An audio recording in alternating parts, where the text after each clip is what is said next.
Absolument. Et la Nora. Vous pouvez appuyer sur le bouton rouge derrière. Attends, on va fermer la porte. Voilà, hot Pessah. Comment?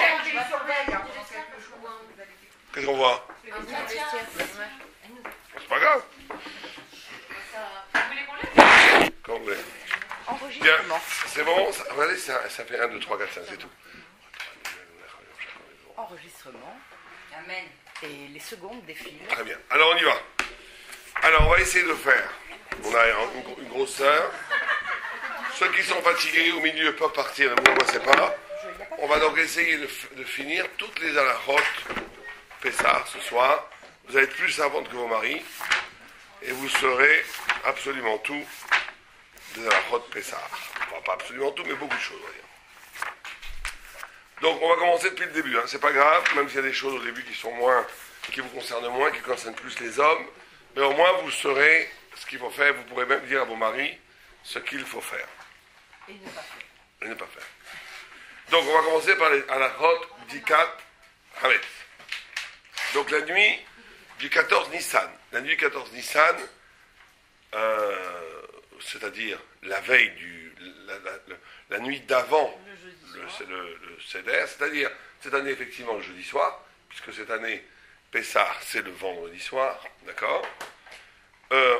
On doit avoir fini le ménage de Pessah. Il ne doit rien rester de Hametz dans toute la maison. Et on se met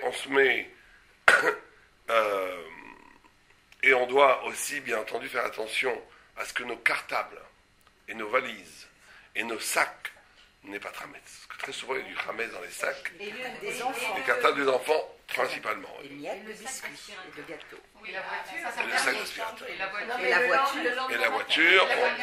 Bien sûr, on va tout. Mais pour le moment, on doit bien se mettre en tête aussi dans nos maisons de campagne, il ne faut pas qu'il y ait ouais. On verra. Maintenant, Zman Abdika ou ke Esrim Dakot Acheshkia. Quand est-ce qu'on commence l'Abdika? 20 minutes après le coucher du soleil. C'est-à-dire ce qu'on appelle Set Akoravim, à la sortie des étoiles. C'est à peu près, quand vous prenez dans le calendrier, vous prenez 20 minutes après l'allumage des bougies du Shabbat, on va dire. À peu près. Hein. Non, parce que la bougie, 20 minutes et 18 minutes. 38 minutes après l'allumage du bougie. Enfin, c'est au coucher du soleil, c'est 20 minutes avant la sortie du Shabbat, à peu près. D'accord? Non, moi je ne vais pas courir. Maintenant, dès qu'arrive. Minutes après le coucher du soleil. Exactement. Voilà, tout simplement. Oui. Oui, mais pour savoir la date et l'heure c'est un exacte, peu l'allumage. il faut regarder en calendrier. Le calendrier. 19h46. Ça dépend. Vous pouvez le calculer ou 20 minutes avant la sortie du Shabbat, Non, regardez. ou 38 minutes après l'allumage. Aujourd'hui, c'était 19h46 la sortie de Shabbat. Donc, c'est comme si c'était 19h26. C'est ça? Oui, à peu près, oui. Non, Exactement. on met 19h26 et c'est tout. Non, mais ça a changé dans 2 semaines, non. Dans 2 semaines, oui. Bien sûr. Ça change tous les jours. Ça se passe Maintenant, autour de 20h. à partir de ce moment-là, dès que tombe Shkia, dès que tombe le coucher du soleil, et à plus forte raison, dès que tombe la sortie des étoiles, on n'a pas le droit de manger du pain ou bien des gâteaux. On n'a pas le droit de s'installer à manger, on va dire. Ça s'appelle 56 grammes de gâteau. C'est-à-dire qu'on n'a pas le droit de s'installer, de manger un plat de spaghetti, à plus forte raison du pain ou des gâteaux, tant qu'on n'a pas fait l'abdika. C'est qu'à partir du coucher du soleil, on n'a pas le droit de manger, de s'attabler. On aura le droit de manger des pommes, des oranges, comme ça, un repas, on va dire, rapide. Mais on n'a pas le droit de faire un kavua, un repas fixe, parce on est maintenant obligé de faire la mitzvah. Donc chaque fois que vous êtes obligé de faire une mitzvah, vous n'avez pas le droit de vous interrompre pour manger un repas fixe. D'accord? Mais on peut manger moins de 56 grammes de gâteau, moins de 56 grammes de pain, ou du riz, ou des légumes, des choses comme ça. Mais les grillades, on les fait quand? Après. Après l'abdika. Après l'abdika, bien sûr.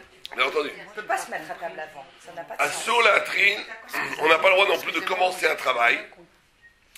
On ne s'assoit pas Tout à l'heure. à côté de son ordinateur. C'est très simple. On ne s'assoit pas à côté de son ordinateur. On ne commence pas à travailler une demi-heure avant l'abdika. C'est-à-dire que si l'abdika est à aujourd'hui 19h26, à partir de 7h moins 4, on n'a pas le droit de commencer un travail. On arrête de travailler. On n'a pas le droit, même si, de recevoir un client, de commencer un travail, de s'attabler à son ordinateur, de peur qu'on continue à travailler, qu'on oublie de faire l'abdika. Donc on ne peut pas dire, non, mais moi je sais, je me souviendrai, vous n'en faites pas, j'ai une demi-heure, je ne vais pas rester une demi-heure à rien faire, si, on n'a pas le droit. Il faut s'arrêter, ouvrir un livre, un livre d'Alaha, de Torah, commencer à préparer l'abdika. Une demi-heure avant le temps de l'abdika, donc une demi-heure avant 7 à Koravim, on n'a pas le droit de commencer un repas. Non seulement un repas, mais aussi un travail. On n'a pas non plus le droit, mais c'est pas pour vous ça pourrait être pour vous, on n'a pas le droit de commencer à étudier. On ne dit pas je vais étudier la Torah avec des amis, donner un cours dans la demi-heure avant l'abdika. C'est pas le moment, parce qu'on va avoir peur que le cours continue et on va oublier de faire l'abdika. Maintenant, il faut aussi tzarich livdok bechorim bezdakim bechol pinot abayit. Il faut regarder aussi dans des coins et dans des trous. Des fois, vous avez des trous, les enfants, surtout si vous avez des petits-enfants. Il y a des trous. Il y a des trous dans les murs. Bon, c'est vrai qu'aujourd'hui, il n'y a pas tellement de trous dans les murs. Mais dans les maisons d'avant, il y avait des trous dans les murs, des failles entre les pierres. Et là-bas, il fallait regarder. Aujourd'hui, c'est quand même assez rare d'avoir ça. Mais on ne sait jamais. S'il y a une faille dans les murs, ou s'il y a des trous, il faut regarder. Là où c'est plus difficile à regarder, il faut regarder dans vos couloirs, dans les... Non, entre les parquets, il n'y a pas besoin. Il n'y a pas besoin, c'est des bêtises. Pourquoi? Parce que c'est des pignettes qui sont battel ou mévoutal. Et la moquette? En français? C'est des miettes comme ça. S'il n'y a pas la possibilité d'avoir un morceau de pain de 27 grammes, il n'y a pas besoin de regarder entre les fentes du carpet, du parquet ou des trucs comme ça. Au niveau des plats, Si vous voulez marquer, vous versez un peu de produit ménager qui va rendre pas comestible le pain. D'accord? Il faut aussi regarder dans les jardins. Dans nos jardins. Je ne sais pas si beaucoup de gens ont ici une maison avec jardin, mais il faut regarder dans les jardins. Il faut regarder aussi dans c'est très important de regarder, des fois on oublie, des fois on cherche la petite miette, qu'on n'a pas besoin de chercher, et on oublie une belle bouteille de whisky, ou dans le congélateur, il faut regarder dans le congélateur, il faut bien faire répertorier. Des fois on oublie des spaghettis dans le congélateur, il faut regarder. Si on vide tout, c'est très bien. D'accord? Il faut regarder en tous les cas dans tous les endroits où le Hametz a pu rentrer et vérifier qu'il n'y ait pas eu là-bas du Hametz. Alors celui qui a une voiture privée, il faut aussi regarder, laver la voiture, même s'il ne veut pas utiliser cette voiture pendant Pessah, il est obligé de faire la bdika Hametz dans la voiture. Je peux rajouter juste les dragées qu'on a dans les fêtes, on a des petits trucs de dragées. Ça, c'est Hametz. Il faut vérifier. Non, mais souvent, on les oublie parce qu'on sont dans les vitrines. Il faut les enlever. Si c'est Hametz, il faut les enlever. Mais je ne sais pas si c'est Hametz. C'est du sucre, avec une amande. Est-ce qu'il y a du Hametz là-dedans? Il faut vérifier. D'accord? dans les Argentines. Maintenant, celui qui a... Ouais.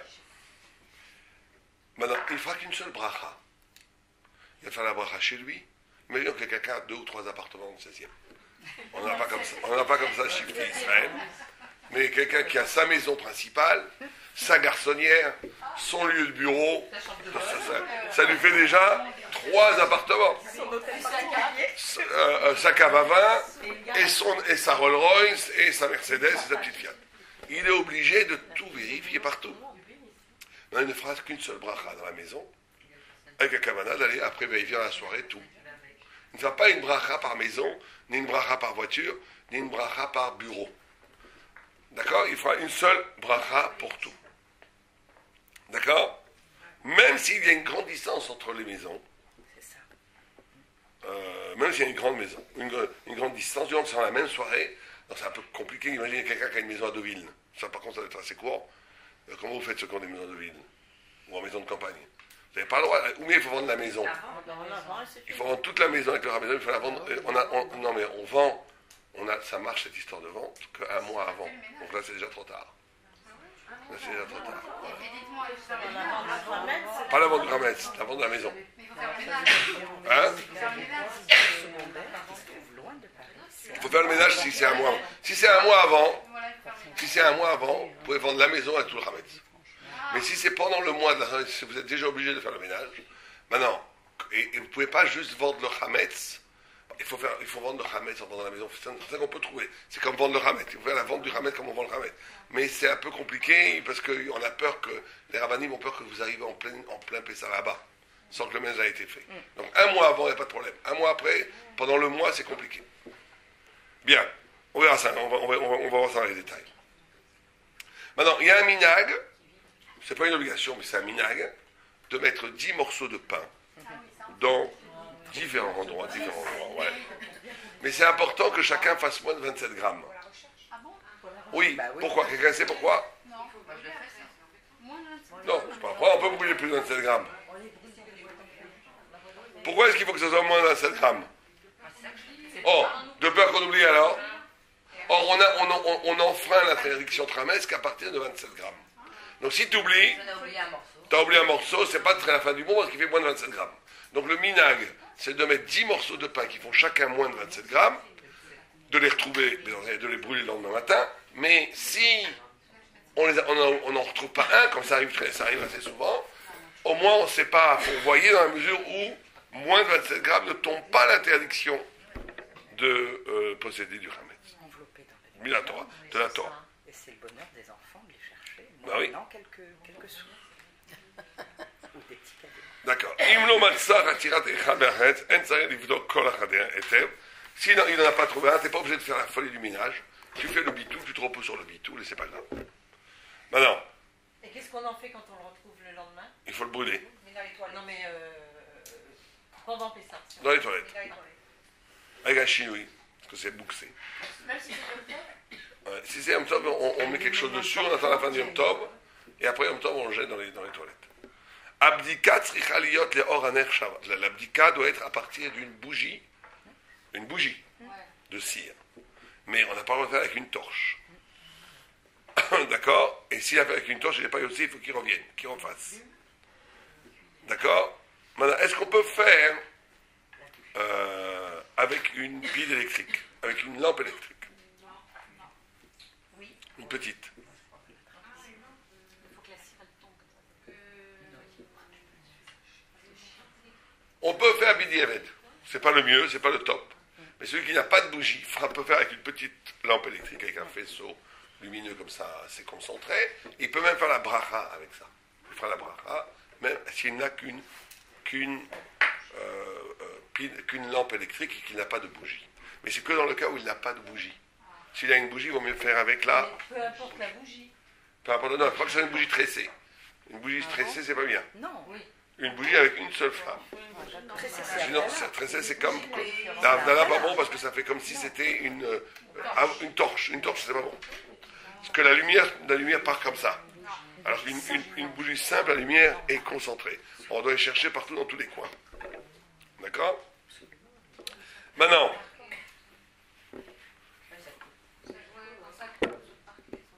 c'est pas Moi, je la grave. mets dans un verre en verre, enveloppé d'aluminium, où tout s'écoule à l'intérieur. Donc c'est Ah ouais, Guillaume, clean. moi j'ai une petite bougie comme ça longue. J'ai jamais eu de cire qui tombait sur le parquet. Dans un verre. Bien. On n'a pas le droit. Bon, ça vous le faites pas, donc c'est pas la peine. Avec une nerf, avec de la graisse, il y a plus aujourd'hui. Graisse animale, on ne fait pas ça, bien sûr. Maintenant, Kodem Abdika, avant l'Abdika, qu'est-ce qu'il faut qu'il fasse? Une bracha. Quelle bracha? Baruch ata Hashem Elokeinu melech haolam, asher kideshanu bebinato bitvanu, al biur chametz. Al biur chametz. Quand on fait cette bracha, il faut dire à vos maris, il faut qu'ils aient la kavana aussi pour le lendemain de le brûler. Parce que demain, quand on va brûler le chametz, biur chametz, c'est la destruction du chametz. Or, tout de suite, là, je ne vais pas le détruire. Je vais le chercher. Je vais le mettre dans un sac en plastique et je vais le brûler le lendemain. Donc, quand on fait l'abdika, il faut avoir l'intention que cette bracha tombe aussi sur l'acte symbolique du lendemain, qui est de le brûler. D'accord? Maintenant, est-ce qu'on a le droit de parler pendant l'abdika? Non. On n'a pas le droit de parler entre... Pourquoi est-ce qu'on brûle le lendemain et Oh, pourquoi est-ce qu'on brûle le lendemain et pas tout de suite après? Parce que comme vous allez manger encore du Le Hametz, soir avec les grillades. le soir avec des grillades, ou le lendemain matin encore du Hametz au petit déjeuner, c'est possible, il y en a qui ne le font pas, mais on peut. Donc on veut que le moment du biour soit le moment où vous débarrassez totalement du Hametz. Donc on le brûle au moment où c'est fini, on ne mange plus de Hametz. Et on refait à ce moment-là un bitoul. Et on va voir qu'il y a des heures pour faire tout ça. Hein. Il y a la 10e heure, la 11e heure, la 9e heure, on va voir tout ça. Maintenant, très bien. On n'a pas le droit de parler entre la bracha et le commencement de l'abdika. Je fais la bracha, je dois me taire quand tu commençais à chercher. Dès que j'ai trouvé un morceau, donc que j'ai commencé ma abdika, j'ai le droit de parler, mais il vaut mieux ne pas parler que des choses. Mais Karadine, j'ai le droit, mais il vaut mieux ne rien dire que de dire que des choses qui sont liées à l'abdika. J'ai entièrement le droit de dire à mon fils, tiens, David, aide-moi parce que j'ai un problème ici, j'arrive pas à bien voir, est-ce que tu vois? De dire à mon autre fils Binyamin ou à mon fils Yitzhak, regarde bien, fais attention, est-ce que tu as regardé au-dessus? Tout ce qui est lié à l'abdika, on a le droit de parler au moment où on fait l'abdika. Tout le reste des choses, vaut mieux s'abstenir de parler, et c'est absolument interdit de parler entre la bracha et le moment où je commence l'abdika. Ça, c'est un F-sec, on n'a pas le droit. Même si j'en reçois un coup de fil très important, je ne réponds pas. Si par contre, je suis au milieu de l'abdika, j'ai un coup de fil très important, je peux répondre. On vaut mieux pas répondre, mais si c'est très important, je peux répondre. Mais en aucun cas, je n'aurai le droit de répondre entre la bracha et le début de l'abdika. D'accord? Donc c'est mieux... oui. Très bien. Maintenant, est-ce qu'on dit Shechianu au moment où on fait l'abdika? On ne dit pas Shechianu. Mais comme il y en a qui disent qu'il faut dire, on ne dit pas que c'est une marche roquette. C'est un bon minag, je ne sais pas si vous l'avez, de prendre un prix Hadash. Un fruit nouveau de saison. Je ne sais pas quel fruit, il doit y avoir beaucoup de fruits, mais c'est le printemps qui commence. C'est un nouveau fruit de saison que je n'ai pas encore consommé. Et de dire Shechianu sur le fruit en ayant la kavana que ce soit aussi pour l'abdika. Ça, c'est ceux qui sont marqués dans les mitzvot.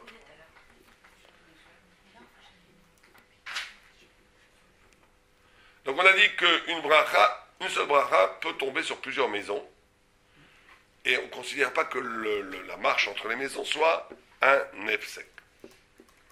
Maintenant, est-ce que on peut aussi faire l'abdika à plusieurs?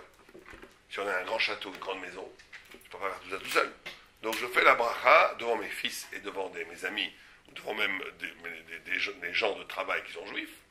Et à ce moment-là, on peut tout à fait faire la bracha, tout le monde dit amen, et tout le monde s'éparpille, chacun prend une chambre. Pour faire l'abdika, il n'y a pas de problème. D'accord? Maintenant, si le balabait ne fait pas l'abdika du tout, mais qu'il envoie un chaliar, il envoie un envoyé faire l'abdika. Par exemple, dans le cas où j'ai une maison en Israël. J'ai une maison en Israël, j'ai pas le temps de faire l'abdika, je ne peux pas aller en Israël, donc je téléphone à mon copain, je lui dis sois sympa, prends les clés chez la gardienne, et il va m'enlever le chametz. Le soir enlève-moi le chametz, c'est moi l'abdika de sommaire, mais au moins je ne veux pas garder le chametz. Qui va faire la bracha? Le balabait ou celui qui fait l'abdika? Balabait. Qu'est-ce que vous avez dit? Bravo, celui qui fait l'abdika. Parce que c'est lui qui fait la mitzvah, c'est pas pour vous, mais c'est lui qui fait la mitzvah. Comme le Moël. Qui c'est qui fait la bracha? Le Moël. C'est le Moël. Même s'il fait la mitzvah pour vous, pour votre enfant. Mais c'est lui qui fait la bracha. Donc le Shalia fera la bracha pour vous. D'accord? Même les Beta, ça c'est pour Madame Cohen, les Beta Knesiot et les Beta Midrashiot, les synagogues ont besoin d'une bdika. Il faut que le gabaï de la synagogue, ou le shamash, peut-être Meir, il faut qu'il vienne ici jeudi soir et faire la bdika avec une bougie. Bravo. Mais par contre, on ne fait pas de bracha sur cette bdika. Ne faites pas de bracha sur une bdika qu'on fait à la synagogue. Il fera de mieux, de préférence, l'abdika de la synagogue après l'abdika chez lui. Et quand il est chez lui, il pense aussi à s'abstenir de la synagogue. Mais s'il commence par la synagogue, il ne fera pas quand même la bracha, parce que c'est des discussions sur qui est l'obligation. En vérité, c'est le pain qui est sur tout le monde. La famille Cohen a la gentillesse de venir faire ça ici, mais en vérité, c'est une obligation sur tous les gens qui fréquentent cette synagogue. Donc comme ce n'est pas une obligation qui leur incombe précisément, spécialement, ils font ça pour rendre service pour toute la communauté, donc ils ne peuvent pas faire de bracha, parce que la bracha c'est que sur ton chametz, pas sur le chametz des autres. Et la voiture, on doit l'abdiquer quand même, cette fois aussi. Comment? La voiture, on doit l'abdiquer aussi. Bien sûr, qu'on a dit. La voiture on doit l'abdiquer.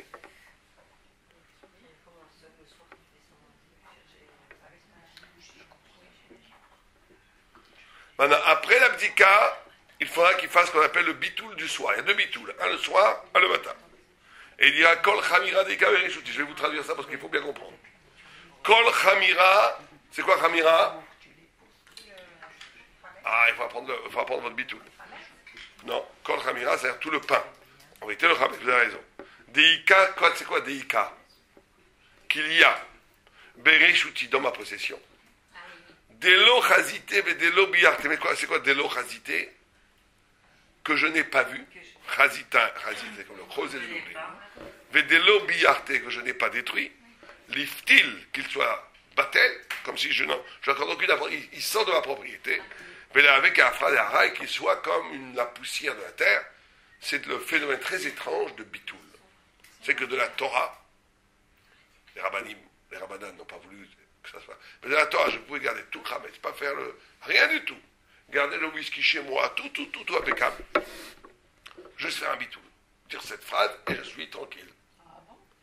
Ouais, c'est les rabbanan qui ont dit ça suffit pas. De peur, pour plusieurs raisons.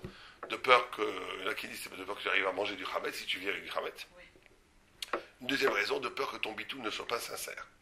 Imagine que tu as une super bouteille de whisky qui coûte 400 €, tu n'as pas envie de la ftol, tu n'as pas envie d'annuler. Donc, ils ont dit, pas question, il ne faut pas se reposer sur le bitoul. Mais de la Torah, min doraïta, on est déjà protégé en disant le bitoul. Le bitoul, déjà, nous fait, si on le dit avant Pessah, le bitoul nous empêche d'enfreindre min doraïta, le baliraï balimatsé. Parce qu'il faut bien comprendre qu'il y a 2 dimensions d'interdiction à Hametz, c'est rare. Il y en a une interdiction de posséder du Hametz. Et il y a une autre interdiction qui n'est qu'un lave, qui n'est pas carette. Et il y a une deuxième interdiction qui est de manger du Hametz, qui entraîne le retranchement de l'âme, qui est très très grave. Mais alors que posséder le Hametz, c'est beaucoup moins grave. C'est un lave, c'est comme manger du cochon. C'est 39 coups de bâton. C'est grave, mais beaucoup moins grave que carette. Et le Hametz qu'on n'aurait pas annulé ni vendu, enfin pas annulé, qu'on n'aurait pas détruit ou vendu, et qu'on retrouve après Pessah, même si on ne l'a pas fait exprès, il est interdit à la consommation. Une fois j'étais un kidouche, le pauvre gars, grande barbe, chapeau, papillote. Il était là, il nous a mis de l'huissier sur la table, il commence à se lever, très sympa le gars. Il commence à dire, je fais ce kidouche en honneur de ma tante, qui est décédée, qui lui avait laissé un bel héritage derrière Hagab, donc il n'était pas content, mais il était reconnaissant, on va dire. Il était reconnaissant. Oui, il avait une séouda de reconnaissance, il avait sauvé la vie, puisqu'il était vraiment, vous imaginez en Israël, qui étudie, il n'avait pas un sou, et par reconnaissance à sa tante, qu'il aimait bien d'ailleurs, il fait un kidouche. Et il commence à dire que sa tante n'était pas du tout religieuse, mais qu'elle était un bon cœur. Enfin, vous savez, quand les gens ils parlent bien, vraiment, pas du tout religieuse. Et j'entends ça un Shabbat, pas du tout religieuse, bon cœur. Et j'ai pris d'ailleurs, il dit, cette bouteille de whisky vient de sa cave, elle a laissé une très bonne cave. Et tout d'un coup, je me rappelle de cette année, je lui dis en aparté, attends, est-ce que tu es sûr qu'elle n'a donc jamais vendu ce Hametz? Or, elle a acheté ce Hametz, tu penses qu'elle a acheté après Pessah ou avant Pessah? Il dit sûrement avant Pessah, parce qu'elle était déjà à moitié pleine de bouteille et elle ne buvait pas autant de whisky. Je lui dis, personne ne peut la boire. Ah oui, t'as raison, on n'a pas le droit de la boire. Donc si quelqu'un n'a pas vendu le Hametz, même si... On ne peut pas acheter si c'est des juifs. On ne peut pas. On ne peut pas acheter. Moi, j'achète jamais de whisky à Tel Aviv à cause de ça. Par contre, chez un goy, aucun problème. Le Hametz qui est resté chez un goy. Non, mais les magasins cachés, ils vendent le Hametz normalement. Mais nous, on est marmir aussi, il y en a qui sont marmir de ne pas acheter le Hametz qui a été vendu. Parce qu'on a peur qu'il n'a pas été bien vendu. Bon, ça, c'est déjà une khoumra. Mais par contre, si, ça c'est une khoumra, c'est pas, vous avez le droit d'acheter après, si ça a été vendu, et considérer qu'il a bien fait la vente. Mais par contre, si vous savez qu'il n'a pas vendu, pas en franc-prix. Franc-prix, ça appartient à un juif. La Carrefour, c'est un juif. Carrefour City aussi. Carrefour, c'est un juif. Donc vous n'avez pas le droit d'acheter du Hametz après Pessah là-bas. Absolument interdit. À moins de demander que... Non, de demander si on renouvelle le stock. Depuis quand il est là? Non, mais ça ne suffit pas depuis quand il est là. Parce qu'il achète dans le grand stock Carrefour. Bah, c'est sûr que Non, mais c'est sur d'avant faut Pâques. demander Hein. les factures. C'est pas On est possible. sûr de rien. Ah, faut pas acheter à Carrefour au moins pendant 2 mois après. Pas de ramettre chez Carrefour, pas de ramettre chez Franprix, au moins 2 mois après ça. Pas de bière, pas de whisky. Bon, le pain frais, je pense que le pain... enfin, le pain, on achète pas de pain là-bas. Mais nos courses, quoi. Ah, chez Mono. Alors, qu'est-ce que vous achetez comme rametz chez Carrefour? À part la bière et le whisky, qu'est-ce qu'il y a comme rametz? Les légumes, il n'y a pas de problème. Vous achetez quoi chez Carrefour? La farine, il ne faut pas l'acheter. Ouais. Peut-être les légumineuses. Pour faire les gâteaux, la farine. La farine, c'est rametz. Ça sera. Dans les quignottes, il n'y a pas de problème. Ah bon? Non.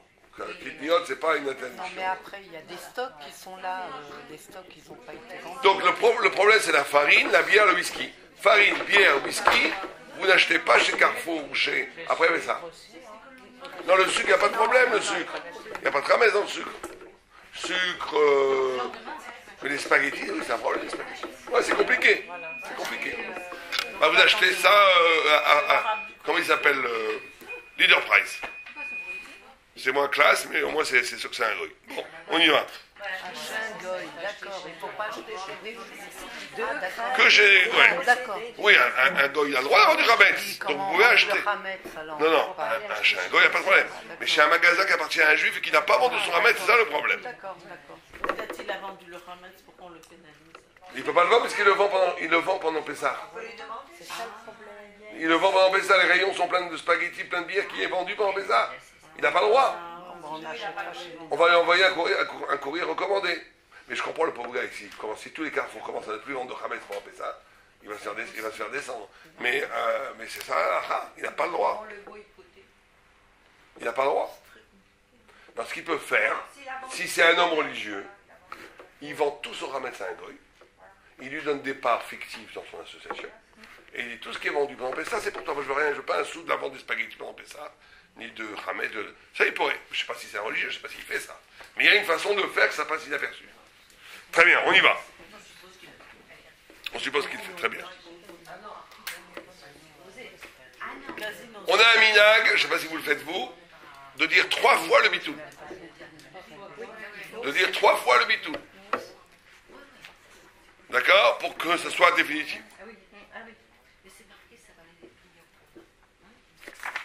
D'accord? 3 fois. 3 fois de dire le bitou. Maintenant, tout le krametz qui reste après l'abdika, on le met dans un coin, mais aussi les 10 petits morceaux de pain, en faisant bien attention qu'il ne soit pas mefouza. Maintenant, non, c'est-à-dire qu'il ne se disperse pas, qu'on n'en perd pas le contrôle, pour pouvoir le brûler le lendemain matin. Les femmes ont la même obligation que les hommes dans Pessah. N'oubliez jamais ça. Aussi bien de balirer balimatzé, aussi bien de ne pas posséder du rametz, aussi bien de ne pas manger du rametz, aussi bien, on va étudier les halachot maintenant, les 4 kosot, de boire les 4 coupes de vin, vous êtes obligé de manger la même quantité de rametz dans le temps, en même temps, on va expliquer tout ça dans 10 minutes. Matzah, etc., etc. Ah ben, chimizot, donc si vous devez, donc c'est bien d'aider votre mari dans l'abdikat rametz. Et on peut brûler le lendemain, même si le mari n'est pas là. Mais exactement, vous devez, pas vous pouvez. Mais même s'il n'y a pas les hommes. Même s'il n'y a pas les hommes, vous devez. Excusez-moi, moi c'est mon fils ou c'est moi qui dois le faire à la maison? Comme vous voulez. Qui c'est? Votre fils vit dans la maison? Oui. Ou alors, ou vous, ou lui. Au choix. D'accord? Maintenant, le Hametz, à partir de la Simeur, la veille du Pessah, il devient interdit de la Torah à consommer. Simplement, on n'est pas carré, c'est que là. Bon, ça c'est des petits détails, mais on va dire qu'à partir, enfin c'est des gros détails, mais c'est bien que ça ne change pas dans la halacha, le Hametz devient karet. Encore une fois, vous savez ce que c'est karet. Karet, c'est une des choses, c'est retranchement, c'est une des choses les plus graves au monde. Nida, par exemple, c'est karet, il faut le savoir. Celui qui a une relation, quand il est nida et des karet, c'est un des péchés les plus graves au monde. Shabbat, c'est karet. Manger du Hametz, c'est karet. Par contre, de la 6e heure jusqu'au coucher du soleil, le Hametz n'est qu'un lave. C'est qu'une interdiction, comme manger du cochon. D'accord? Mais c'est donc très grave, mais beaucoup moins grave. Mais bien entendu, à la 6e heure, on ne mange plus bien entendu, Travet. Mais les Rabbanan, ça c'est la Torah. Mais les Rabbanan ont devancé ces 6e heures de combien d'heures? Combien d'heures avant Chatzot on a pour manger Travet? Quelqu'un sait? 2 heures. 2 heures. Donc il y a dans le calendrier. Non, c'est pas, ça va pas dire 10 heures. Il faut voir quelle heure est Chatzot. C'est 2 heures juives, parce que les heures juives, c'est comme les heures goy. C'est pas les heures d'ici. Vous prenez la journée, vous la divisez en 12, ça fait 1 heure. Il y a des fois des heures, c'est 1h10. Il y a des fois 1 heure, c'est 1h30. En été, les heures, c'est 1h30 chez nous. Ça tombe vers 10 heures. Puisque Chatzot aujourd'hui, c'est vers 1h. Puis je pense qu'ils vont changer l'heure là. Donc ça va être à... Ouais, donc avant Pessah, ils vont changer l'heure. Donc Chatzot, ça va être vers 2h, 2h d'après-midi. Donc 2 heures avant, c'est plutôt vers 11h. Ouais. Mais en tous les cas, 2 heures avant Chatzot, il faut regarder l'heure dans le calendrier, on n'a plus le droit de manger du Chametz Midei Rabbanan. De la Torah, ça commence à Chatzot, à la moitié de la journée. Non, c'est pas midi, c'est 2 heures. Vous regarderez. De la Torah, c'est interdit à partir de Chatzot. Les Rabbanan ont avancé de 2 heures l'interdiction de manger du Chametz. Et ils ont avancé d'1 heure l'interdiction d'en jouir. Parce que, imaginons que Chatzot soit, on va dire n'importe quoi, ne prenez pas ces heures-là, Chatzot soit à midi. Imaginons qu'on ait des jours parfaits de 12 heures. Donc à partir de quelle heure on n'aurait pas le droit de manger de Chametz? 10 heures. À partir de quel moment on n'a plus le droit d'en jouir? 11. 1 heure après. C'est-à-dire quoi d'en jouir? C'est qu'on peut encore donner à manger aux animaux. On n'a pas le droit de les manger entre 10 et 11. Et on a le droit de les brûler, on a le droit de s'en servir encore. Après la 11e heure, après on va dire la 5e heure. Après, on ne peut plus faire le bitoul. Donc il faut faire très attention de faire le bitoul, l'annulation du Chametz et brûler le Chametz avant l'heure qui est indiquée dans les calendriers qu'on n'a pas le droit d'en jouir. Je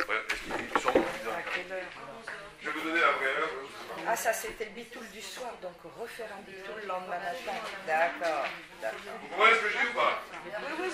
Oui, très bien. C'est clair? L'annulation. L'annulation, le bitoul. Ça c'est l'annulation. Voilà, ici il dit, je sais pas si... voilà. Écoutez-moi bien. La fin de la consommation du Chametz, cette année, d'après ce texte-là, j'espère qu'ils ont dû bien faire, c'est 11h15. 11h15. On brûle le Chametz avant, d'après vous? 1 heure avant ou 1 heure après? Mais non, puisqu'on vient de vous dire que l'interdiction de consommer le Chametz, c'est 2 heures avant. Et on peut en jusqu'à 1 heure avant. Donc on peut détruire le Chametz, on a encore midi 34, vous voyez, parce que les heures sont beaucoup plus longues. Vous voyez, on voit qu'une heure ici, on voit déjà que les jours sont plus longs que la nuit, ça sera le 6 avril. Donc on voit que les journées seront déjà d'1 heure et quart. Les heures sont d'1 heure et quart, vous voyez. Donc c'est 12h34.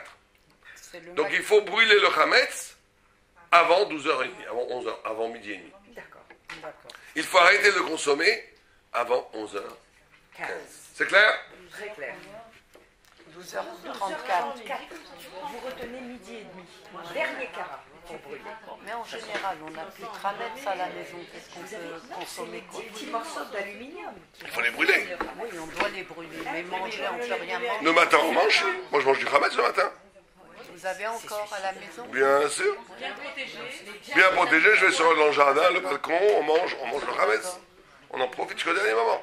Donc, ce n'est pas les derniers morceaux qu'on a à la maison. Tout ce qui vous reste après, vous les brûlez. Avant midi et demi. Oui. Mais le soir, vous allez tout nettoyer.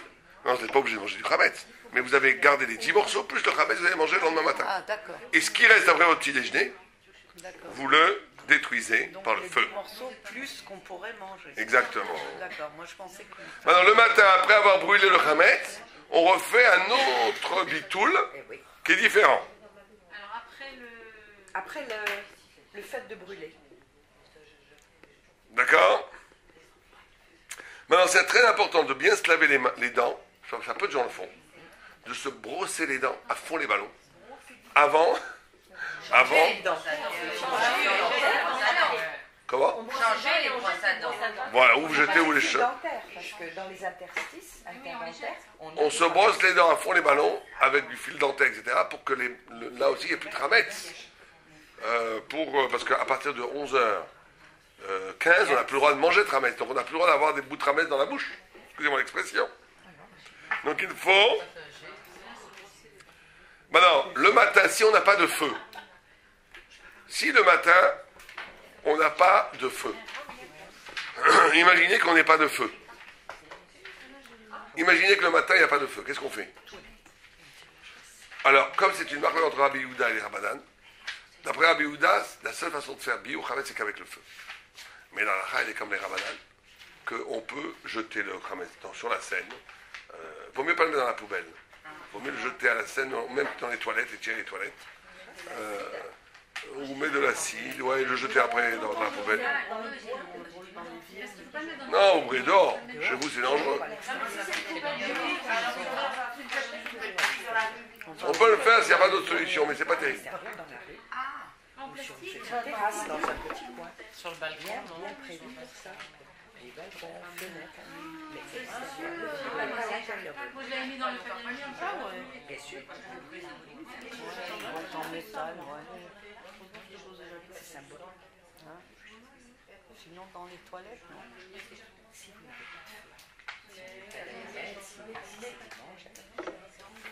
D'accord? mais la symbolique, c'est le feu. Oui, la destruction par le feu. Non, si un goy vous amène pendant Pessah, il vous amène. Il rentre chez vous, c'est votre patron. C'est le directeur général d'EDF et vous êtes un des cadres d'EDF. Il rentre chez vous, bonjour Madame Cohen, je vous ai apporté un super whisky. Je vous ai apporté un super whisky. Qu'est-ce que vous faites? Ah, ce goy, goy, j'ai mis Israël Chametz. Il y en a, le pire, c'est le 7e jour, le dernier jour de Pessah. Parce qu'ils veulent vous faire des cadeaux. C'est très souvent comme ça. Genre, ils savent que Motzei Shabbat, ça, on a un Motzei Chag. Donc, 1 heure avant la fête, ils vous apportent. Vous n'avez pas le droit d'accepter. Et les Kabel Mimeno. On lui dit, monsieur le président général, vous êtes très gentil, mais sortez dehors avec votre Hametz. On n'en veut pas. Vous le laissez dehors. Vous et votre abbesse. Et il ne faut pas lui montrer qu'on le veut. Il ne faut pas lui montrer qu'on le veut. Vous n'avez pas le droit de dire, waouh, super ton whisky. Non, mais vous n'avez pas le droit de dire, bon, laisse-le de côté, ramène-le dans une demi-heure. Non, non. Parce que vous n'avez pas montré que vous êtes intéressé par ce Hametz.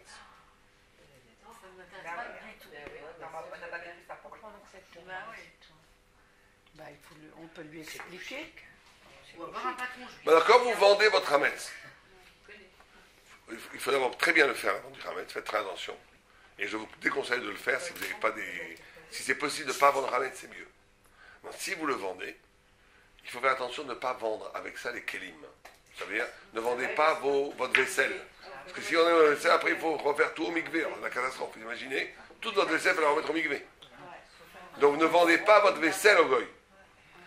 D'accord? Et ceux qui vendent ce qui est balois dans leur vaisselle, c'est de la folie furieuse, il faut les enfermer dans...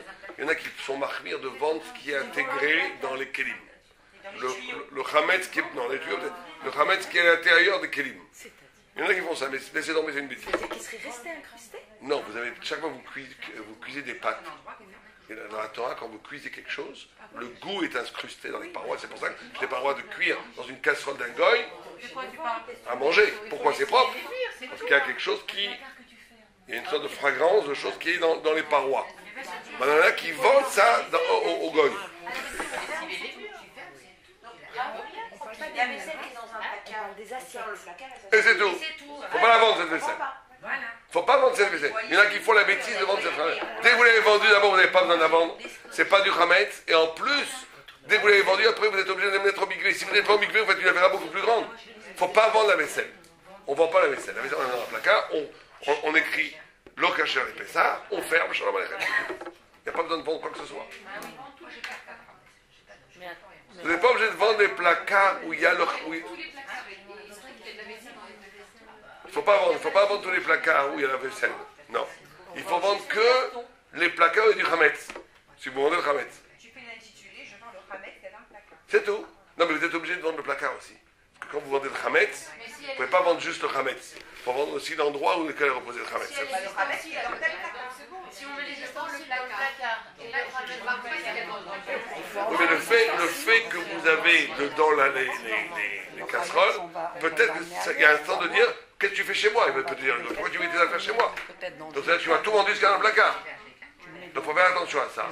Donc il faut lui dire je te vends tous les placards sud. Vous avez qu'à faire une séparation. Il faut écrire je vends tous les placards à partir de la troisième rangée. C'est tout. Il faut juste rajouter une précision. bien précis. Voilà. Moi, je voulais poser, s'il vous plaît. Si on a des marmites qu'on a bien lavées, qu'on cuisine pas avec pour Pâques, Vous les vendez pas. on les met dans une armoire. Cette armoire, on peut l'ouvrir et la fermer pendant Oui. Pâques Oui. sans problème. Sans problème. Alors,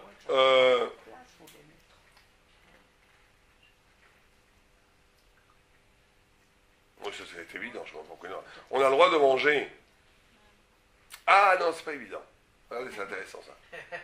Si vous avez les 7 jours qui finissent pendant Shabbat, bah, chez vous, ça vous arrive. C'est le cas, Ici. c'est ça? Non, parce que pas chez nous, pas en Israël. Ah, Israël. c'est bon. Non, en Israël, nous, Shabbat sera. Non, chez vous, ça ne va pas vous arriver, justement. Non, chez vous, Shabbat sera aussi Hametz. Pessah, Matzah. Chez nous, non. Chez vous, non. Vous allez manger du Vendredi soir. On pourrait manger du pain vendredi soir. Bah oui. Techniquement, c'est pas possible, parce que moi, je ne vois pas le Hametz. Mais ça serait possible. Quelqu'un qui veut manger absolument du pain et du couscous, il pourrait tout préparer, le mettre dans un placard, le vendre, et je ne sais pas comment il va le chauffer après. Ouais. Mais tout À comme- 23h. Je ne sais pas comment il pourrait préparer, non. Mais imaginons que c'est possible. Des gâteaux. Tu pourrais considérer que c'est mouxé. Et puis à la fin. Parce que Ben Hashmashot, c'était pas moutard. Alors, vous savez qu'est-ce que c'est un mouxé? C'est quoi le mouxé? Le mouxé, c'est quelque chose qui était interdit à l'entrée de Shkia de Shabbat. Quelque chose que vous n'avez pas votre... Pourquoi ça c'est mouxé? Parce que vous ne l'utilisez pas. Donc, est-ce qu'à Shkia, Shabbat, j'avais le droit de manger du Hametz? Non. Il faut que j'attende la fin de la sortie des étoiles. Donc, au coucher du soleil, ce Hametz était... Je ne pouvais pas l'utiliser. Donc, tu pourrais croire que donc après la sortie des étoiles, ce Hametz reste mouxé. On te dit que non, il n'est pas mouxé. Mais bon, effectivement, c'est pas tellement les maasés, puisque personne ne va... on ne peut pas le préparer, ce Hametz. On peut pas le préparer. Mais, par exemple, un cas où quelqu'un a vendu son Hametz, il a des très bons gâteaux qu'il adore, dans le placard, et que la Shabbat c'est la fin, Shabbat c'est le 9e jour, imaginez chez vous, après Pessah, est-ce que vous avez le droit pendant Shabbat d'ouvrir les placards et de sortir les gâteaux et les servir? Oui. Eh bien on a le droit pour ceux qui vendent le Hametz. Oui, bien sûr. Une heure avant. Comment? Au moins 1 heure après. Non, à la sortie des étoiles. La sortie.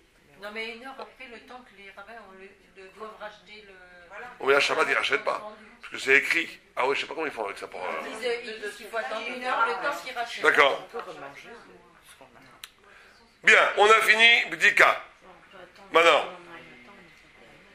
Ah bah non, comment on mange le sandwich? maintenant, deuxième, qu'est-ce qui est caché à l'épessa? Qu'est-ce qui n'est pas caché à l'épessa? Vous avez, il n'y a pas de question sur Bdika, vous l'avez? Ça, on a fait les halachot Bdika. Maintenant, on va aller faire les halachot cachés à l'épessa. Deuxième volet, après on fera le troisième volet. Le temps passe très vite. Troisième volet, on va faire les halachot du soir du Seder. Donc, ça, on va faire plus rapide, ce deuxième volet. Il faut bien comprendre ces trois choses que je voudrais vous expliquer rapidement. Il y a trois grandes différences entre Ashkenaz et Sfarad à Pessah. Trois grandes différences. Je vous l'ai dit parce que ça aide à comprendre. Première différence qui s'appelle Chosé Avenior. Deuxième différence qui s'appelle Tam Levgam. Troisième différence, Kitniot. Alors j'explique. Chosé Avenior, c'est quoi? Chosé Avenior, c'est si du Hametz est tombé avant Pessah. Et qu'il y avait, vous savez que pendant Pessah, si du Hametz tombe dans, normalement, chaque interdit qui tombe dans un mélange, si vous avez du cochon qui tombe dans votre couscous, par inadvertance, un gars vous s'est amusé à ajouter une côtelette de cochon dans votre ragoût, comme par hasard, et qu'il y a 60 fois plus de ragoût que de cochon, tout est cachère. Pas de problème. Vous avez le droit de manger. 60 fois plus. Rajouter pour faire Non. Ça... Non, elle ne triche pas du tout. C'est une très bonne question, parce que les Sfaradim ont le droit de faire ce que vous venez de dire quand c'est un issour des Rabbanan. Quand c'est que des Rabbanan. Quand c'est, par exemple, s'il y a du poulet qui tombe dans du lait, et ben on a le droit de rajouter pour qu'il soit 60. Mais les Ashkenazim, non. Ashkenazim, non. Mais bon. Écoutez-moi bien. C'est un peu compliqué là, je demande attention. Alors, en gros, on a un principe que 60 annule un interdit. D'accord? Tout le temps, même quand vous êtes dans votre cuisine et du lait est tombé dans votre couscous, il y avait 60. Dans le frigidaire, ça peut arriver. Ça peut arriver, bien sûr. Bien sûr, vous mangez. D'après la vue, c'est celui qui ne mange pas, c'est un hérétique, parce qu'il ne fait pas confiance à la Torah. D'après Rashi, il dit c'est bien, il a le droit de ne pas manger, parce qu'il a aussi une marque. Vous savez que d'après certaines vues, quelqu'un ne peut pas être plus royaliste que le roi. La Torah te dit que c'est cachère, tu manges. Ça veut dire on enlève la côtelette et on enlève la côtelette. Ou bien, si la côtelette n'est pas reconnaissable, elle n'est pas reconnaissable, on mange tout. Ah oui, on mange tout. On mange tout. Tu manges tout. Si c'est pas reconnaissable. Mais comment on calcule 60? Calculez. Il y a 58 et demi. Ah non, il faut 60. Il faut être sûr qu'il y a 60. C'est ça. Des fois, vous voyez, vous avez 60 kilos, une immense casserole et vous avez une petite côtelette qui est tombée, c'est sûr qu'il y a 60. Bon, en tous les cas, si pendant Pessah est tombé un grain de couscous, c'est rien un grain de couscous, dans 1000 millions de litres de lait, il faut tout jeter. Il n'y a pas de bitoul. Il n'y a pas. Pessah n'est jamais. On pose la question en Israël, et même ici. Comment est-ce que vous pouvez boire de l'eau? Du robinet? Parce que peut-être dans l'eau que vous buvez, vous savez que la mairie de Paris, ou je sais pas ceux qui s'occupent de ça, ont des carpes pour vérifier que l'eau est quand même claire, et ils donnent à manger à ces carpes, dans cette eau claire. Et ce qu'ils donnent à manger, c'est du chametz. Or, c'est pas lui, à part là, qui ne boit pas de l'eau du robinet pendant Pessah. C'est une khoumra. Mais moi, je les comprends. C'est pas une khoumra idiote, ça. Oh non, pas du tout. Filtré, ça marche pas. Parce qu'on faisait un petit pirou, et passe. Moi, bah, je bois que de l'eau de minérale. Maintenant, vous buvez pas. C'est pas grave, ça. Doucher, vous buvez pas. Non, mais quand on cuisine, il faut cuisiner. Non, mais c'est une khoumra. Ça, vous n'êtes pas obligé de le faire. Bon, maintenant, écoutez-moi bien. Il y en a que non, qui cuisinent avec de l'eau minérale. Bon, mais ça, je vous dis pas de le faire. Je vous dis ça, c'est une khoumra. Ne dites pas, Madame Sellon, ne dites pas Saint-Michael, il va le faire. Donc, elle le fait déjà. Donc c'est un problème. Mais il y en a qui sont mécaniques parce qu'ils disent c'est pas sûr qu'il y a du Hametz. Mais en tous les cas, si vous avez un grain de couscous, dans le lac de Tibériade, c'est le problème. On sait qu'il y a des Russes en Israël qui sont pas du tout, qui sont même pas juifs. Des Russes qui vont boire la bière au lac grec, qui jettent la bière, qui jettent du pain. Et l'eau d'Israël vient, dans certaines régions, pas à Jérusalem, du lac de Tibériade. Donc certains ne boivent pas de l'eau du robinet pendant tout Pessah. Bon. Mais en tous les cas, pendant Pessah, si le Hametz tombe, c'est jamais annulé. Si maintenant, je vous pose une question, si le Hametz tombe avant Pessah, c'est pas du Hametz, c'est Moutar, et que c'est tombe avant Pessah, est-ce qu'en rentrant dans Pessah, le Hametz qui était Moutar est déjà mélangé, va-t-il se rallumer comme un vieux démon pour interdire tout le mélange? C'est ça qu'on appelle Choser Benior. Choser Benior, ça veut dire littéralement, il revient, il se réveille. Est-ce que le Hametz qui a été annulé avant se réveille-t-il? Revient-il pour se réveiller? C'est une grande discussion entre Ashkenaz et Sfarad. Pour les Sfarad, on ne dit pas Choser Benior. Si le Hametz a été annulé avant, il n'y a pas de problème. Pour un Ashkenaz, on dit Choser Benior. Immense différence. Vous savez que je ne veux pas trop le dire en public, mais je vous le dis quand même. Pour un Sfarad, vous avez par exemple un café qui a été ouvert avant Pessah. Vous savez, vous prenez du café, du Nescafé. Vous pouvez le garder pendant Pessah. Bon, oui. Parce que si, d'abord, c'est pas sûr qu'il y a du Hametz. Et si on a eu, c'est annulé. Il y a 60. Pour un Ashkenaz, jamais. Un Ashkenaz, tout doit être caché les Pessah. D'accord, mais les épices. Pareil, tout. Les Sfaradim, il ne faut pas trop le dire parce que, je vous le dis. Non, mais en vérité, il faut dire la halakha, il ne faut pas avoir peur. La halakha, elle est que pour un Sfaradi, il n'a pratiquement rien besoin d'acheter caché les Pessah. Tu vois? Pour un Sfaradi. Pourquoi? Non. Pour un Sfaradi, vous n'êtes pas obligé. Parce que vous n'avez pas Rosé Avenior. Donc même le sucre a été ouvert. Rosé Avenior, c'est-à-dire que si le Hametz est tombé avant, il a été annulé, de toute façon, il n'y a pas de problème. C'est sûr qu'il y a 60 fois plus. Non, mais Mais si tu reçois un Je parle pas des couteaux et de la vaisselle. pour les épices, on se sert, non, mais pour les épices, par exemple, on se sert des couverts. C'est pas grave. Même les couverts, c'est à froid. Oui, mais si on reçoit par exemple un ashkénaze pendant la fête, Un Ashkenaz ne mangera pas chez vous. Hein. Parce qu'il y a des clignotines et tout. c'est impossible. Donc, il faut bien savoir. Les bouteilles d'huile, le vinaigre, tout ça, il n'y a pas besoin que j'avais fait ça. Pas besoin. Ah, non, là où il y a besoin, attention, chut, qu'on me comprenne bien. Parce que je sais qu'après les gens vont parler. Rav Sadin, il dit qu'il y a besoin d'acheter quelque chose. Je connais comment les mots ils partent très vite. Une fois, j'avais donné un psaque que vous savez qu'on a le droit de jouer au casino ou pas. J'avais fait un plan purement théorique en lame douce, c'est que l'interdiction de jouer au casino, elle est double. Un, c'est parce que à Sparta Locania, quand vous jouez entre juifs, le gars il vous donne pas de bon cœur. Et donc s'il perd, vous lui prenez son argent et c'est presque du vol. Mais ça existe qu'entre juifs. Deux, c'est parce que tu es un parasite, tu travailles pas. Il en résulte dans le Pialaha que quelqu'un qui n'en fait pas de son métier d'être un joueur et qui joue avec un goy au poker au casino, c'est moutar, mais Icaradine. Mais je parlais ça par rapport à Sparta Locania. Pas que c'est bien d'aller dans les casinos, parce que c'est un endroit mal famé le casino, je suis d'accord. Les gens commencent à dire Rav Sadin, il dit on a le droit d'aller au casino. Donc je me méfie depuis. Je me méfie. Mais je vous dis, mais moi par contre, jamais je ne changerai la halakha pour peur du candidaton. La halakha, elle est que vous avez le droit, en tant que Sfaradi, encore une fois, pas les Ashkenaz, de ne pas acheter pratiquement quoi que ce soit qu'à les Pessah. Sauf dans deux choses. Un, où on ne connaît pas la composition, où la composition elle peut faire du Khametz, là vous êtes obligé d'acheter qu'à les Pessah. Je ne sais pas, j'ai pas tellement. Dans des chewing-gums, tout ça, vous êtes obligé. Ou des dragées, parce que là, peut-être qu'il y a du Khametz. Ça, Dieu préserve, on n'a pas le droit. Mais de l'huile d'olive pure pressée, il n'y a pas besoin pour un Sfaradi d'acheter qu'à les Pessah. Le sel, l'huile, tout, il n'y a pas besoin. Pour un Sfaradi, il n'y a pas besoin. On a fait des boulettes avec de la farine. Mais vous êtes Ashkenaz, ça ne vous arrange pas. Non, dentifrice, oui. Encore une fois, écoutez-moi bien ce que je vous dis. Dès qu'il y a un doute sur la composition, même un doute très lointain, donc on n'est pas 100% sûr qu'il n'y a pas de Hametz, on est obligé d'acheter Kachar les Pessah. Mais le beurre, on n'est pas obligé. Puisque le beurre, enfin, c'est du beurre caché, mais on n'est pas obligé, pas du tout. Un Sfaradi n'est pas obligé d'acheter Kachar les Pessah, quoi que ce soit, dans la mesure où c'est sûr qu'il n'y a pas de Hametz dedans. D'autant plus que maintenant, presque tous les produits qui vendent à longueur d'année, il y a marqué Kacher le Bon, il n'y a pas de problème. Maintenant, un Ashkenaz, par contre, comme chez lui, quand un Ashkenaz, chez lui, il y a le principe de Rosé Avenior. C'est-à-dire que même si un petit grain de couscous est tombé dans 1 million de litres, 1 milliard de litres de lait, c'est pas cachère pendant Pessah.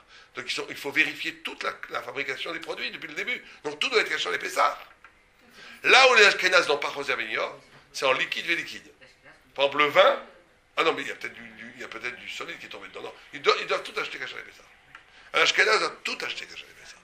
Un Ashkenaz n'a pas le droit d'utiliser une boîte qui a été ouverte avant Pessah, parce que de peur qu'il est tombé un petit grain, etc. Alors qu'un Sfarad, non. C'est clair? Première chose. Deuxième chouma, là c'est des Ashkenaz qui ont beaucoup plus marqué, ce qu'on appelle Tam Levgam. Si vous n'avez pas fait attention, vous avez pris une casserole pendant Pessah, Kechamet, et vous avez cuit quelque chose avec. Et qu'il s'est passé 24 heures. Si il ne s'est pas passé 24 heures, d'après tout le monde, il faut jeter. C'est du Hametz. Si c'est passé 24 heures et que la casserole était propre, c'est qu'il y a une halakha que si vous cuisez un aliment, même dans une casserole d'un goy, et que c'est passé 24 heures il s'est passé 24 heures depuis la dernière cuisson, et la casserole est propre, ça s'appelle Tam Levgam, c'est moutar. C'est moutar Bidievel, on n'a pas le droit de le faire. Les khatrila, on n'a pas le droit de le faire. Mais si ça a été fait par inadvertance, vous êtes à l'hôtel, vous êtes au camping, vous avez pris la casserole de votre voisin goy, qui a cueilli du cochon il y a 25 heures. La casserole est propre, vous avez fait cuire vos pâtes, c'est caché à Bidievel pour tout le monde. Je ne s'appelle pas Levgam, Bidievel. Ça a été fait, on n'a pas le droit de le faire, les khatrila. Maintenant, qu'est-ce qui se passe avec une casserole de Hametz où j'ai cuit dedans, sans faire exprès, mon plat pour Shabbat de Pessah. Est-ce qu'on va dire Tam Levgam? La même marque. Sfaradim, on dit Tam Levgam, c'est moutar. Ashkenaz, on ne dit pas Tam Levgam. C'est assourd, il faut jeter tout. Troisième différence dans Ashkenaz et Sfarad, c'est kitniot. Kitniot, est-ce qu'on a le droit de manger de la moutarde, des lentilles, Les légumineuses, du tous les maïs. légumineuses, tout ça. Pour les Ashkenaz, Le riz. le riz, il y a des Sfaradim qui ne mangent pas. Les Tunisiens en mangent, certains Algériens n'en mangent pas, etc. Mais les Ashkenaz ne mangent pas de kitniot, les Sfaradim en mangent des kitniot. C'est clair? Oui. Oh, Je voulais, excusez-moi, au niveau de la vaisselle, est-ce que si Oui, bien sûr. on veut garder une marmite cuisinée, il faut la cachériser. mais pas les cachériser comme on On va voir. Je ne sais pas si on aura le temps de tout faire. on mangerait Les fèves. que les légumes frais. Il y en a qui ne mangent pas de riz. Chez les Sfaradim, c'est bien. À nous, on mange le riz. Pas de maïs. En Israël, il y a des grandes espèces du maïs. Oui, c'est bien sûr, c'est les kitniot. Si vous êtes Ashkenaz, vous n'avez pas le droit. Vous êtes Ashkenaz ou Sfarad? Et si on veut connaître la liste, c'est gnocchi. Les kitniot, c'est tous les légumineuses. Ça veut dire c'est maïs, pois chiches, fèves, lentilles, pois cassés. Non, pas les frais. Pas les frais. Si vous êtes Sfaradim, Non, je suis séparate. vous avez le droit. On a le droit à lentilles. Oui, les Sfaradim ont le droit à tous les kitniot. C'est les Ashkenaz qui ont le droit aux kitniot. Par contre, le riz, certains Sfaradim, vous êtes de quelle origine? Non, de où? Vous pouvez manger le riz. Mais bon, il y en a qui mangent le riz. Il y en a qui ne mangent Donc, pas les on a pois le droit de chiches manger parce des que pois ça chiches. gonfle. C'est parce que Voilà. pour le nom. Moi, ma femme étant Ashkenaz, elle a le vrai. Moi, je ne mange aucune kitniot pendant Pessah. Elle nous a introduit le minag. On mange de la viande, des légumes. Mais j'adore ça. J'adore ça. Je suis très content de ne pas manger de kitniot. J'adore ça parce que je... Comment? C'est un légume frais, ça se garde pas. C'est tous les légumineuses qui se gardent, qui se stockent. Moi, j'ai entendu l'année dernière que haricot vert. Ça fermente un peu. Non, pas que ça. Est-ce que les haricots se gardent se stockent dans les greniers? C'est la question qu'il faut poser. Il n'y a pas de problème. Ok? Maintenant, c'est un Ashkenaz qui vient manger chez vous. Vous n'avez pas le droit de lui donner des kitniot. C'est un interdit très grave. Parce que son minac, c'est de ne pas manger des kitniot. Donc il vient manger chez vous. Vous n'avez pas le droit de lui donner de la moutarde. Vous n'avez pas le droit de lui donner des fèves, des pois chiches, du houmous. Vous n'avez pas le droit de lui donner ce qui est fait avec de l'huile de kitniot. La plupart des huiles sont kitniotes. Les fèves frais, oui. Les fèves fraîches. Fraîches, oui. Oui, mais pas les fèves sèches. Oui, oui. Les fèves fraîches, oui. Non. Même les fèves fraîches sont interdites. Du moment que la fève, du moment que c'est ça change rien. Du moment qu'elles sont gardées. C'est pour ça que vous avez les haricots verts. Si les haricots verts sont gardés, alors ça sert à ce kitniot, même quand elles sont frais. Donc les fèves, quand elles sont stockées aussi, Les frais, on a toujours fait une autre question. soupe de fèves. Ah non, ce sont des légumes frais.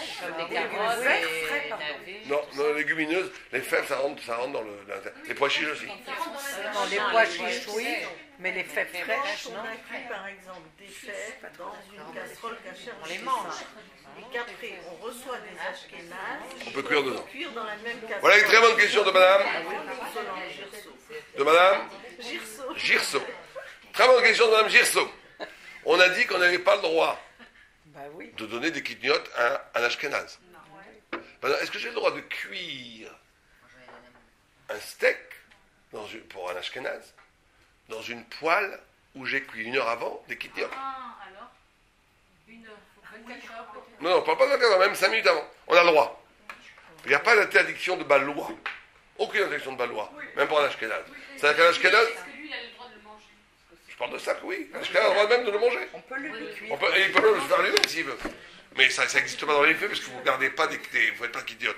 Mais si vous êtes invité chez un ashkénaze, chez un sfarad, il peut vous faire cuire un plat dans sa casserole à lui, même si lui fait kitniote. Du moment qu'il n'y a pas de kitniote, qu'il n'y a que des casseroles qui ont cuit du kitniote. La traduction exacte, C'est les légumineuses, ça s'appelle. C'est des choses qui étaient stockées. C'est des choses qui étaient stockées en même temps que le blé, comme le riz, comme les pois chiches. Et on a peur que le minac de ne pas les manger, c'est parce qu'on trouvait des grains de blé là-dedans. Donc on a interdit, tous les ashkénazes ont interdit les kitniotes complètement. Et certains sfarades ne mangent pas le riz, par exemple. Je sais que les Algériens ne mangent pas le riz. en tout cas, si on en Les mange Marocains, ils mangent Les Marocains ne mangent pas le riz. On mange pas les En tout cas, si on mange du riz avant Pessah. Nous, on ne mange pas les Il faut le dire.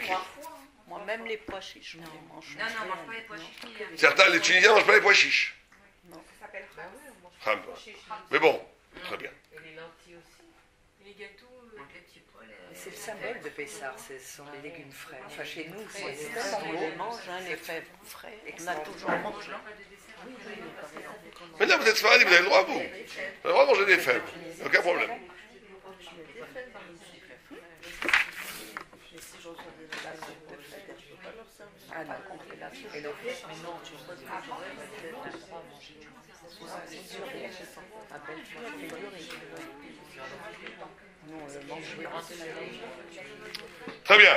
Maintenant, bien sûr, le vin.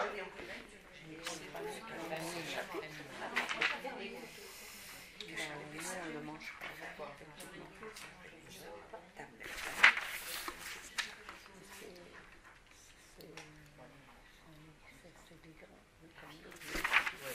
Maintenant, il vaut mieux éviter pendant Pessah. Je ne sais pas exactement ce que c'est du chometzet limon. Vous savez ce que c'est chometzet limon? Limon, c'est le citron. Citron. C'est une sorte, c'est peut-être du chametz qui a été modifié. Ça s'appelle du vinaigre de citron. Chez Mafikim Oto Michita, ça vient en réalité du blé. Je pense que c'est quelque chose, en français il doit y avoir un autre mot. C'est une sorte d'alcool qui vient du blé. Vous connaissez ça? Voilà, exactement. C'est de l'amidon, je crois. L'alcool de riz. Je crois que ça s'appelle de l'amidon. Non, mais non, c'est de l'alcool de riz, pas de l'alcool de blé. Dans ce cas-là, il faut éviter pendant Pessah d'utiliser ça. Ah ben oui, l'amidon. De l'amidon. Le riz, ça fait de l'amidon. Pardon, c'est pas l'amidon naturel, c'est pas l'amidon de blé. Ah oui. D'accord?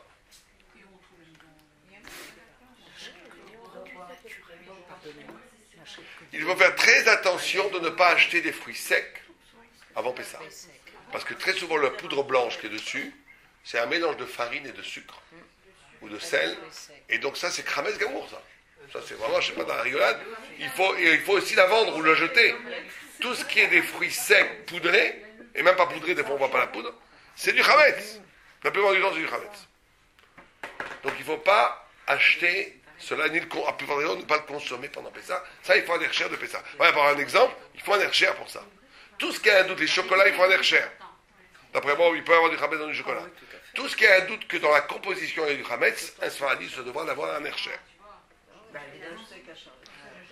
Mais ce qu'on a dit tout à l'heure qu'il n'y a pas besoin d'hercher pour un sfaradi, c'est pour l'huile. L'huile d'olive pure, pas besoin d'hercher. L'huile de tournesol, il faut un hercher avec là. Il faut un hercher même en toute l'année. En tournesol, c'est rare, mais c'est votre idiote. Les Ashkenazim, ils prennent que de l'huile de... J'achète l'huile de coton, l'huile de noix. L'huile de colza, l'huile de pépins de raisin, l'huile d'argan, des arganies. Première pression à froid. Il ne faut pas acheter, donc on a dit, des fruits secs pendant Pessah. Ni d'ailleurs des cacahuètes et des garinim. Il faut savoir que tous les petits, ce qu'on appelle les garinim, les glibettes, tout ça, il ne faut pas acheter, c'est pas sans hercher. Parce que tout ce qui est salé ou sucré comme ça, il met de la farine dessus. Sauf dans Les fruits secs, on n'achète pas. Sauf dans les magasins. Oui, On a toujours Maintenant, on a dit le thé, le café, il n'y a pas de problème, il n'y a pas besoin d'hercher. les noix avec la coquille.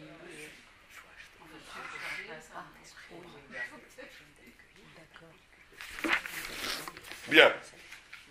Et le coca alors? Le coca, il faut demander. Moi, j'en sais rien. Tous les gens qui boivent le coca, moi, je suis pas sûr. En Israël, moi, je l'achète qu'avec un hercher. Parce qu'on va savoir qu'il n'y a pas du chametz là-dedans. T'en sais rien de ça.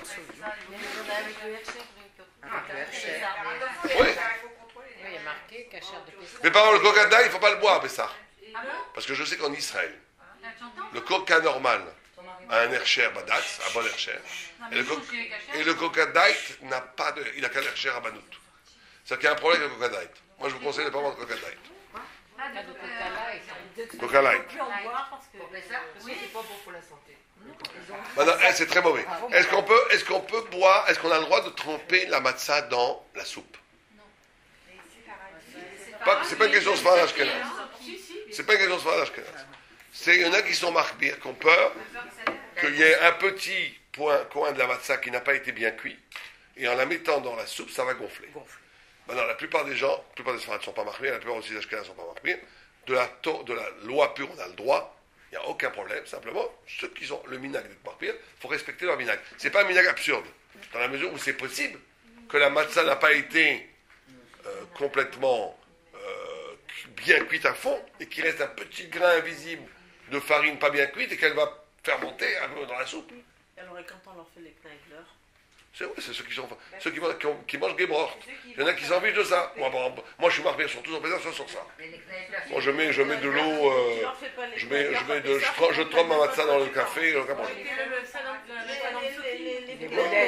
Moi, je vous dis qu'il n'y a aucun problème, parce que c'est cuit complètement, et même si c'est pas cuit, c'est très petit, et ça, vous n'avez pas attendu 18 minutes avant de le manger. Non, par contre, moi, je ne fais pas Gebrort. C'est vrai que nous, on est marqués, chacun fait ce qu'il veut, mais moi, je vous dis personnellement, je ne fais pas des plats à partir de la matzah, parce que je ne veux pas que ça reste longtemps dans l'eau. Par contre, je peux très bien tremper ma matzah dans le café au lait avec du sucre, avec du beurre et de la confiture. Pourquoi? Parce que même, d'abord c'est une chance sur un million qu'il y a un petit coin qui n'a pas été bien cuit. Mais même s'il n'a pas été bien cuit, avant que ça ne traverse, combien de temps il faut? 18 minutes, donc j'ai pas de problème.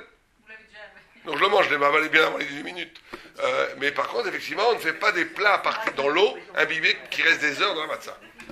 Mais vous avez le droit de faire ça aussi. Ceux qui veulent le faire. Oui, on le met dans le Vous avez le droit, vous avez le droit. Bon. Elle fait des pâtes et des lasagnes. Si tu veux choisir. Ouais, mes galettes et de la sauce tomate. Ouais, bah ça, quelqu'un qui ne mangera pas Gebrort ne mangera pas ça chez vous. Mais vous avez le droit, en tant que Sfaradien, vous avez le droit. Et même, la plupart des Ashkenazes aussi font ça. C'est pas une question Ashkenaz-Sfarad, ça, c'est une question de Minagim. Maintenant, ok, troisième volet. Il nous reste peu de temps. Oh là là, il est très tard. Il nous reste très peu de temps. Troisième volet, c'est, on va le sauter. Je vais vous dire juste la généralité. Troisième volet, la cachérisation des ustensiles. Bon, ça on laisse tomber parce que vous le faites pas vous. On saute, parce qu'on n'aura pas le temps de tout faire. Vous voulez faire les affaires du céder? Non, on peut faire la cachérisation des ustensiles du céder. Ouais. Le céder, les hommes, ils font. Bon, alors, cachérisation des ustensiles. Il faut savoir qu'on a un principe dans la Torah qui s'appelle Kebolo Karpolto. Comme ça ingurgite, ça expulse. C'est Kebolo Karpolto. Donc, c'est très simple le principe de cachérisation à Pessah. Très très simple. C'est-à-dire que comme il est utilisé, vous devez le cachériser. Par exemple, si vous avez des brochettes qui ne sont que sur le feu, qui ne sont pas dans l'eau, pour la seule façon de cachériser, une agala ne marche pas, de le rendre dans l'eau bouillante, ça ne marche pas. Il faut le passer au feu, cette broche, jusqu'à que des étincelles sortent de la broche. C'est à ce moment-là que ça devient cachère. Par contre, une chose qui a été utilisée par une poêle sur laquelle on fait frire avec très peu d'huile du hametz, ou de la viande, des choses comme ça, ne peut pas être cachérisé avec une agala en le rentrant dans l'eau bouillante. Pour la cachériser, il faudra la passer au chalumeau pour que les étincelles soient tellement chauffées. Sinon, il faut la laver, la mettre de côté, acheter une nouvelle pour ça. Je parle de cachérisation maintenant. Par contre, toute casserole qui a été utilisée sur le feu avec de l'eau, pour cuire des soupes, ou même pour cuire des soupes gagnées avec beaucoup d'huile, ça c'est pas considéré comme grillade, mais c'est considéré comme cuisson. Là, pour les cachériser, il faudra les uns prendre cet instrument, ce kéli, cet ustensile, et le rentrer dans de l'eau bouillante. Et qui reste complètement enveloppé d'eau, dans de l'eau bouillante pendant une fraction de seconde, et c'est bon. Kebolo, Karpolto. Il faudra attendre 24 heures avant de cachériser quelque chose. On n'a pas le droit de cachériser quelque chose si la chose a été utilisée dans les 24 heures. Ouais, tout le monde change, vous avez pas de problème. Ça peut arriver. Les couteaux, les fourchettes, pareil, dans l'eau bouillante. Les verres, les ashfaradim peuvent juste les laver, il n'y a aucun problème. Ils peuvent garder les mêmes verres. Les ashkenazim, les verres ne sont pas cachérisables. 33 jours, oui, mais c'est un minag, c'est une coula, ça. Les verres en verre, ouais, c'est une coula. Le verre. Non, mais attendez, non, les verres qui n'ont pas été à chaud, il n'y a aucun problème. Vous parlez d'un verre pour boire, il n'y a aucun problème. Les verres de vin, les verres de vin. Si c'est du verre qu'on a juste bu, aucun problème. Mais si c'est du... Si c'est... On les trempe le 3 jours. Ça, c'est un minag, c'est pas obligé. Non, pas du tout obligé. Les verres, quand ils sont à froid, et ils sont utilisés qu'à froid, hein, il faut les laver à froid et ça suffit. Les verres de vin, les verres à eau. Mais si on les a lavés, on lave des... Mais c'est vrai que chez nous, par exemple, on n'utilise pas les verres. On a des nouveaux verres, toute une galerie de verres. Quand j'allais péter, mais c'est quand les gens sont à Pessah, on devient fou. C'est normal. Les femmes deviennent fous. Mais c'est pas joli les verres en plastique. Non, mais vous achetez de la belle vaisselle, on fait ça. Ah non, mais ça c'est le plaisir, l'art de la table. Voilà. Ouais. Nous aussi, on achète Ah, il faut les cachériser. C'est l'art de la table. Des beaux verres. Ah, vous le 3 fois, vous le mettez 3 fois dans l'eau bouillante. des beaux verres, des belles plaques. Et après, vous mettez dessus l'aluminium. Maintenant, si vous avez une super de la porcelaine magnifique, et que ça vous fait mal au cœur de ne pas l'utiliser à Pessah, et que vous avez une super porcelaine, vous avez hérité de votre grand-mère, allez savoir quelque chose de bien. Donc, il faut attendre que se passe. On ne peut pas cachériser la porcelaine. Mais en cas de F7 méroubé, en cas de grande perte, on peut. Après 1 an, on fait 3 fois Agala. On la bourre, on le met dans l'eau bouillante pendant 3 fois de suite. 3 fois de suite dans l'eau bouillante, et si ça casse, ça casse. C'est pour ça que c'est pour pas cachériser. Mais si on ne peut pas l'utiliser, si elle n'est pas cachère. Mais si on veut l'utiliser, il faut attendre 1 an, et il faut après la mettre 3 fois dans l'eau bouillante. D'accord?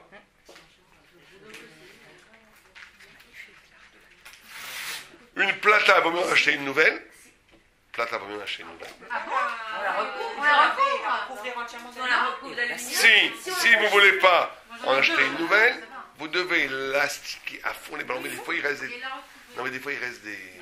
Mais même si pendant l'année, elle est couverte. Mais si on la recouvre. Si pendant l'année, elle est déjà recouverte. Toujours avec le manie. Mais ça passe par le dessous. C'est très compliqué de garder. Alors, ce que vous faites... Ah, voilà, écoutez-moi bien. Ce que vous faites, vous lavez à fond votre platin. Et après, vous les bouillantez avec de l'eau bouillante. De Klirichon. De Klirichon. Et vous faites aussi, vous la laissez allumer seule, sans rien de tout, pendant 1 heure. Une demi-heure, 1 heure, on fait ça. Et après, Et après, vous êtes allumé, vous êtes tranquille. D'accord? et de la vaisselle. Si on a de la vaisselle, j'ai de la vaisselle cadeau, de la vaisselle cadeau. De toute façon, C'est la porcelaine, la vaisselle. On ne peut pas cachériser la porcelaine. à la fin. On ne peut pas cachériser la porcelaine. On a le droit de cacher la porcelaine que si elle a une très haute valeur, il faut attendre 1 an et faire 3 galottes. Sinon, il faut l'acheter. Non, mais si par exemple. Les fours. Les fours, c'est très compliqué. Oh, que c'est compliqué. Les fours, le mieux, c'est d'avoir un petit four caché avec ça. Ou de ne pas utiliser ces fours. Mais si vous voulez utiliser des fours, il faut un nettoyage énorme. Et il faut changer les joints, il faut changer les plaques. Et il faut le faire. Voilà.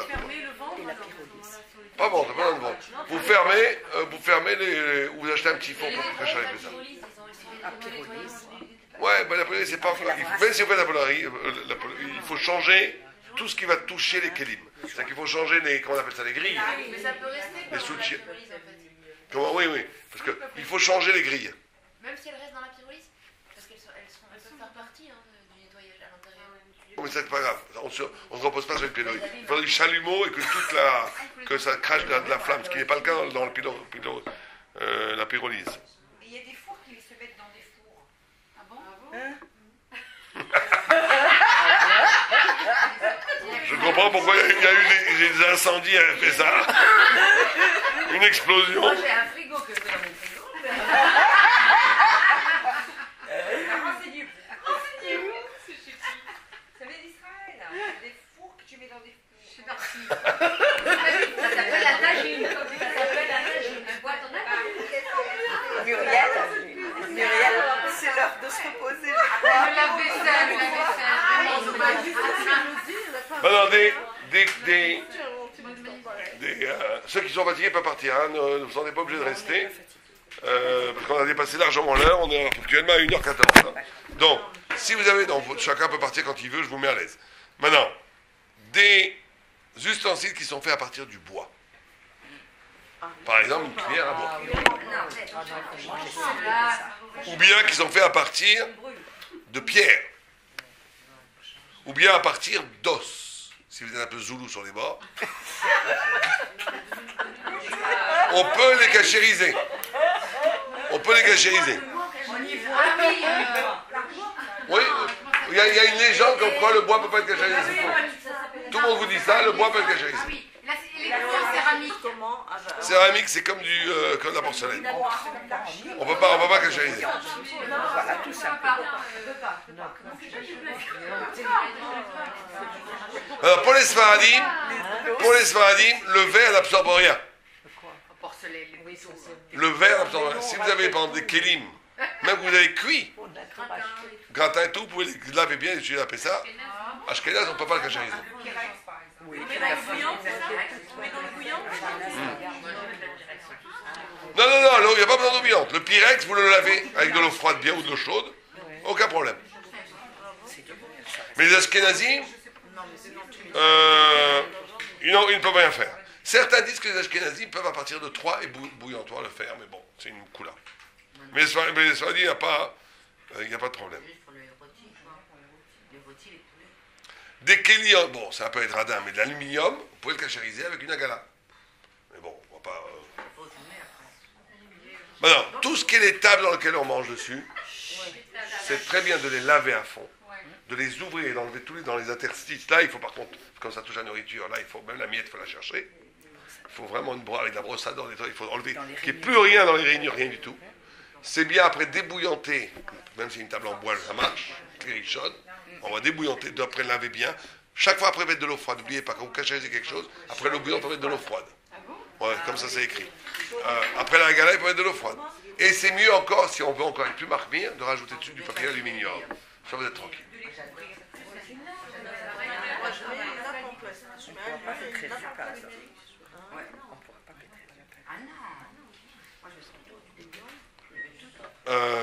Maintenant.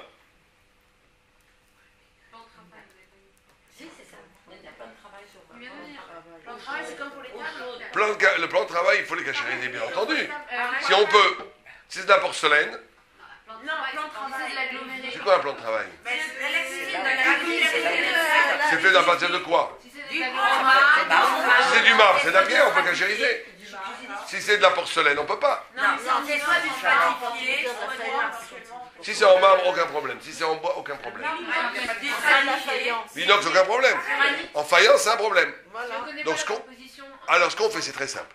De toute façon, on sait que c'est du fer, de l'inox, du bois, du marbre, il n'y a aucun problème. Vous cachérisez ça avec de l'eau bouillante. Vous lavez bien, de l'eau bouillante, et c'est bon. Si on veut rajouter de l'aluminium dessus, comme nous on fait, parce qu'on le fait, on sait pas. Ouais, après tu sèches bien, après tu mets l'aluminium, t'es tranquille. Mais t'es pas obligé de mettre l'aluminium en vérité. C'est juste une folie que tout le monde fait, mais on n'est pas obligé. Mais on le fait quand même. Mais si par contre c'est de la faïence, ça veut dire que c'est comme de la porcelaine, là il faudra faire 3 fois de l'eau chaude, bouillante, et après de l'aluminium. Ouais, sur la faïence, on est obligé de mettre de l'aluminium. Nos parents, on va faire un obligé de cacher les ustensiles si on l'utilise pas. Non, bien sûr que non. Bien sûr que non. Vous n'êtes obligé de cachériser les ustensiles ou les plans de travail ou le lavabo que si vous l'utilisez. Bah oui. Si vous ne l'utilisez pas, vous n'êtes obligé de rien du tout. On met dans le placard. C'est logique. Comment? Quelle autre? C'est pour prendre Les odeurs, la cuisine au-dessus de la cuisine. La haute aspirante. Bah, s'il y a du chametz, la zéa, il y a un principe qui s'appelle zéa. S'il y a des vapeurs. Alors, il y a deux choses. Si cette vapeur peut tomber dans votre cuisson, il faut cachériser. Il y a des choses qui retombent dans votre vapeur, dans votre eau. Changer les fils. C'est pas propre. Profitez de changer. Si ça ne retombe pas, vous êtes obligé de rien du tout parce que c'est pas tel, c'est comme les pieds, c'est comme les miettes. Vous n'êtes pas obligé de les nettoyer pour ne pas posséder du chametz. Changer les fils, de changer. Passer un couteau.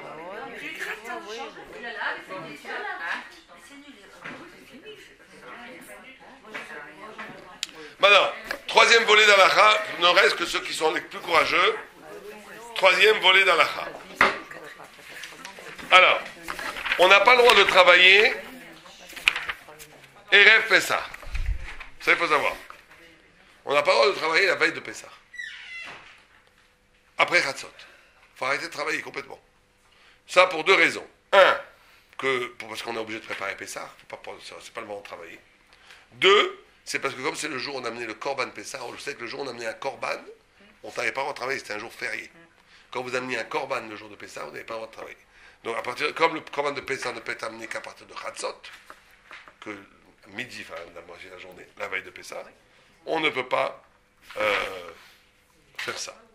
On n'a pas le droit de se travailler, d'accord? On ne travaille pas à partir de 2 heures. Je vais vous dire quand c'est Chatzot vendredi. Les magasins qui travaillent, hein. Non, ouais, oui, c'est pas bien. Ah, mais eux, c'est un endroit si c'est pour le bien du public, on va dire. C'est vendredi. C'est vendredi. Ah, d'accord. Mais on doit prendre congé si on travaille au bureau. Travailler vendredi jusqu'à 3 heures. Oui, à partir d'une heure, 1h40. À partir d'1h40, de 13h40, la veille de ça, on n'a pas le droit de travailler. Ouais. Bon, on va arrêter là parce qu'après c'est tous les halachot du Seder. Non mais on en a pour 2 heures pour tout faire. Oh, là, je vois, c'est immense. Non, je t'appelle. Il est tard, là, il est 8h21. Il n'y a pas de raison, c'est chaque étape après chaque étape. L'ordinateur, c'est pas travail. Non. Si c'est pour jouer. Pour jouer, non, il n'y a pas de problème. C'est pas des malachot, c'est l'autre étape. On va arrêter là. Et bon, demain, je ferai aux hommes. Vous leur demanderez ce qu'on n'a pas fait. Le soir. Ok. Ah, très bien. On n'a pas parlé des galettes qu'on a le droit de manger la fête de Pessah jusqu'au soir. Non, vous n'avez pas le droit de manger les galettes. Vous n'avez pas le droit de manger les galettes à partir de la 10e heure. Ça veut dire à partir de 4 heures d'après-midi.